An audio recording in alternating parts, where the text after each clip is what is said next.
नमस्कार, बहुत बहुत स्वागत है आप सभी का। सुबह के 10 बजने वाले हैं। वक्त है आपके सबसे भरोसेमंद शो म्हारो राजस्थान का। आप सबके साथ मैं हूं प्रियंका राय और बुलेटिन की शुरुआत बड़ी खबर के साथ करेंगे।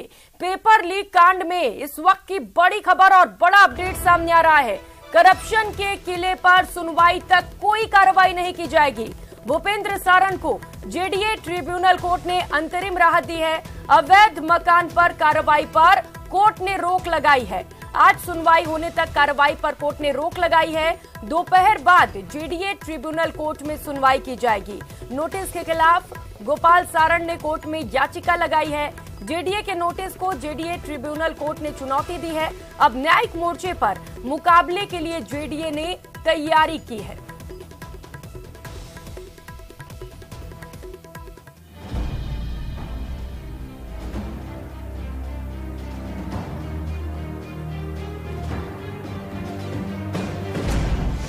करप्शन के किले पर होगी कार्रवाई। भूपेंद्र सारण का भवन होगा जमींदोज। पेपर लीक माफिया पर बुलडोजर अटैक।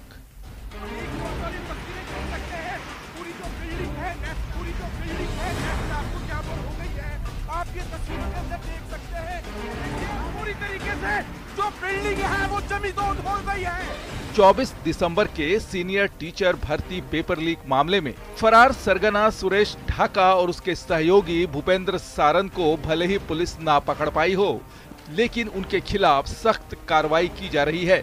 सोमवार को गुर्जर की थड़ी स्थित अधिगम कोचिंग इंस्टीट्यूट पर जेडीए के एक्शन के बाद अब बारी है भूपेंद्र सारण के घर की।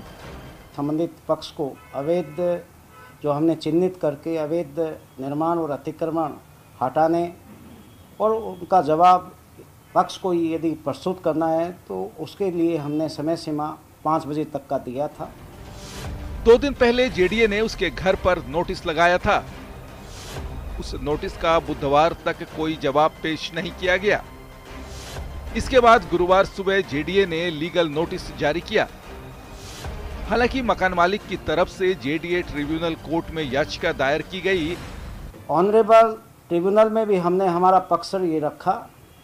ऑनरेबल ट्रिब्यूनल ने कल 13 जनवरी तक जेडीए का पक्ष रखने हेतु निर्देशित किया है और तब तक जो हमने आक्षेपित आदेश में उल्लेखित किया है कि हमने जो अवैध निर्माण जो बताया है उसको तो जेडीए उसको ध्वस्त नहीं करे, क्षतिग्रस्त नहीं करे।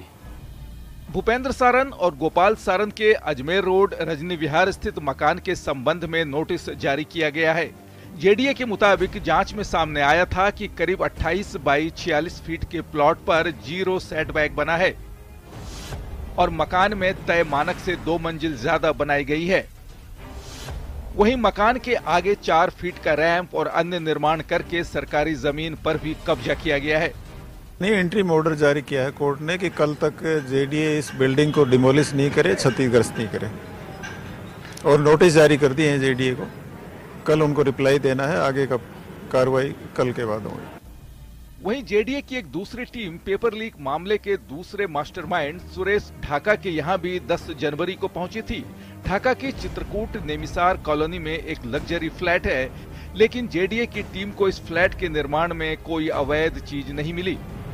अब आपको बताते हैं कि कौन है भूपेंद्र सारण। भूपेंद्र सारण साल 2011 में जीएनएम भर्ती पेपर आउट प्रकरण में शामिल रहा है। वहीं साल 2022 में पुलिस कांस्टेबल भर्ती पेपर लीक मामले में भी वो शामिल रहा है। पुलिस जयपुर से भूपेंद्र सारण की गर्लफ्रेंड और पत्नी को गिरफ्तार कर चुकी है। अब आपको बताते हैं कौन है सुरेश ढाका। सुरेश ढाका सांचौर से 20 किलोमीटर दूर स्थित अचलपुर गांव का रहने वाला है। ढाका के पिता मांगीलाल मौजूदा सरपंच हैं। सुरेश ढाका पहले 2 बार जेल जा चुका है। पहली बार मनी लॉन्ड्रिंग और दूसरी बार पेपर लीक मामले में वो जेल गया था। पिछले सोमवार को भूपेंद्र सारण और सुरेश ढाका के जयपुर के गुर्जर की थड़ी स्थित अधिगम कोचिंग इंस्टीट्यूट को जेडीए ने एक्शन लेते हुए जमींदोज कर दिया था। रोशन शर्मा, न्यूज 18 नेटवर्क, जयपुर।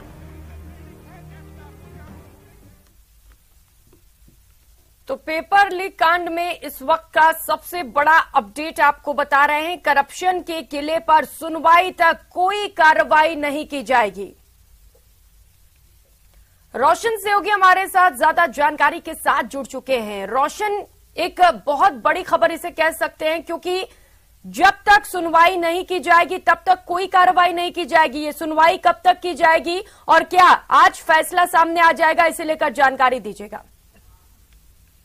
देखिए, पेपर लीक के जो मास्टरमाइंड है भूपेंद्र सारण, उसके मकान को ध्वस्त करने को लेकर जेडीए ने नोटिस दिया था, जिसकी जो मियाद है वो कल शाम 5 बजे तक पूरी हो गई है। ऐसे में उससे पहले जो भूपेंद्र सारण के भाई हैं गोपाल सारण, उनकी ओर से जो उनकी गोपाल सारण की और भूपेंद्र सारण की जो पत्नी है, उनकी ओर से 2 अलग अलग याचिकाएं जेडीए ट्रिब्यूनल कोर्ट के अंदर लगाई गई कि उनका जो मकान है उसे ध्वस्त नहीं किया जा सके, नियमानुसार कार्रवाई की जाए। इसको सुनवाई करते हुए कोर्ट ने, जेडीए ट्रिब्यूनल कोर्ट ने फैसला दिया कि कल जब तक सुनवाई नहीं होती है, ये पक्ष नहीं रखते हैं जब तक जेडीए किसी भी तरीके की कार्रवाई नहीं करे। इसी के साथ में कि ये जो दोनों माफिया है पेपर लीक के, इन्होंने एडवोकेट्स की इतनी लंबी चौड़ी फौज उतार रखी है कि इन्होंने एक दूसरी जो याचिका है वो हाई कोर्ट के अंदर भी लगाई, जिस याचिका की सुनवाई करते हुए ये निर्देश दिए गए कि जल्दी से जल्दी इस मामले के अंदर सुनवाई कर इसमें आगे की कार्रवाई की जाए। अब आज इस पूरे मामले के अंदर आज सुनवाई होनी है जेडीए ट्रिब्यूनल कोर्ट के अंदर। देखना ये होगा कि ट्रिब्यूनल कोर्ट जो भूपेंद्र सारण का जो अवैध मकान है, जो स्टूडेंट्स की जो काली कमाई से स्टूडेंट्स के भविष्य के साथ खिलवाड़ कर ये जो मकान खरीदा गया था, जिसके ऊपर अवैध निर्माण किया गया है, इसे जेडीए को ध्वस्त करना है, कार्रवाई करनी है। इसका जो सेटबैक है उसके वायलेशन को लेकर जेडीए को कार्रवाई करनी है। ऐसे में आज ट्रिब्यूनल कोर्ट क्या कुछ फैसला देता है, ये देखने वाली बात रहेगी कि क्या कुछ है। ऐसे में उनके जो एडवोकेट है, गोपाल जो सारण के एडवोकेट है, उनकी ओर से ये भी कहा गया कि हमें समय दिया जाए, हम हमारे अवैध निर्माण को खुद हटा लेंगे।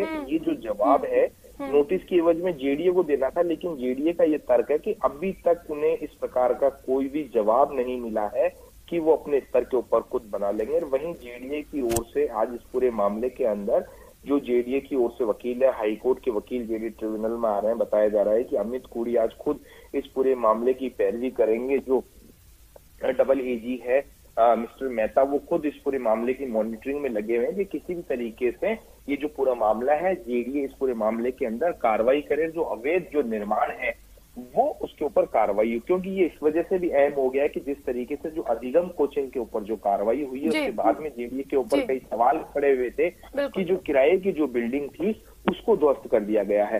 तो ऐसे में जेडीए को बहुत जरूरी है कि जेडीए हर स्तर के ऊपर, ये नहीं चाहता कि कोई लापरवाही हो, जेडीए हर स्तर के ऊपर पूरी कार्रवाई में जुटा हुआ है। देखना ये होगा कि आज कोर्ट से जेडीए को क्या कुछ डायरेक्शन मिलते हैं इस पूरे मामले के अंदर। वहीं सबसे बड़ी ये बात है कि अभी तक जो गोपाल जो सारण है वो पुलिस की गिरफ्त से दूर है, वो एडवोकेट्स के संपर्क में है, पुलिस की ओर से अभी तक कोई कार्रवाई नहीं की है।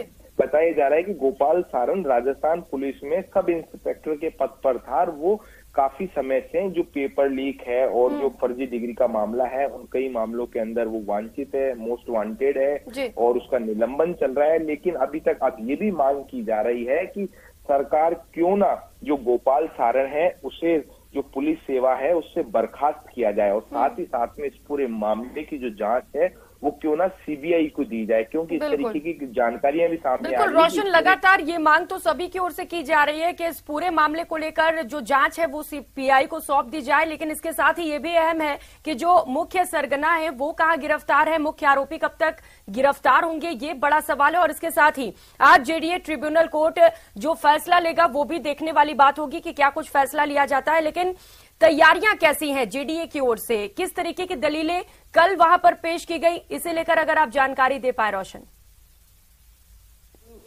काफी लंबी चौड़ी इस पूरे मामले के अंदर बहस चली और क्योंकि जब सुनवाई होती है तो जेडीए को नोटिस दिया जाता है सुनवाई के लिए, वो कल नोटिस जारी हुए। आज ऑफिशियल तौर के ऊपर जेडीए की ओर से जो एडवोकेट, जो इनका जो पैनल लॉयर है, उनकी ओर से। ठीक है रोशन, आज इस पूरे मामले को लेकर ट्रिब्यूनल कोर्ट में सुनवाई भी की जाएगी। जैसे ही सुनवाई शुरू होती है फिर से आपके पास आएंगे। बहुत शुक्रिया फिलहाल आपका इन तमाम